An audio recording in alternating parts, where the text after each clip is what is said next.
Cyber crime cell Surat શહેર દ્વારા digital અરેસ્ટના ગુનાઓ નોંધીને જરૂરી કાર્યવાહી કરવા માટે જે સીપી સર તરફથી સૂચના અપાયેલી છે તે અંતર્ગત ડિજિટલ અરેસ્ટનો ગુના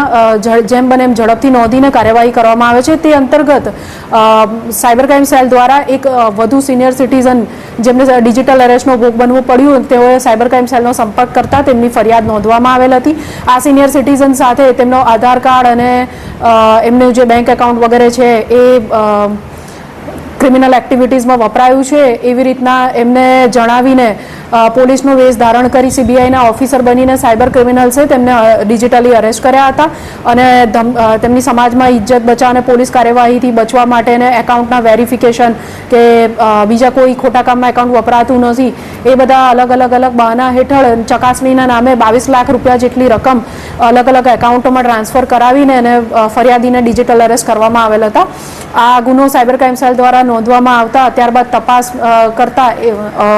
અમદાવાદ ખાતેથી કુણાલસિંહ માનસિંહ સિસોદિયા જેઓના એકાઉન્ટમાં આ 22 લાખ પૈકી 10 લાખ રૂપિયા જેટલી મોટી રકમ આવેલ હતી તેઓને તપાસ કર્યા બાદ આજરોજ અરેસ્ટ કરવામાં આવ્યા છે। હવે આ જે નાણાં છે એ એમણે ક્યાં વાપર્યા અને કેટલા કમિશન પર લીધા હતા અને આગળ એકાઉન્ટ કોઈને પ્રોવાઈડ કર્યું હતું અને કેવી રીતના તેઓ સાયબર ક્રાઇમ સાથે આ ગુના સાથે સંકળાયેલ છે તે અંગે વધુ પૂછપરછ અત્યારે ચાલુ છે।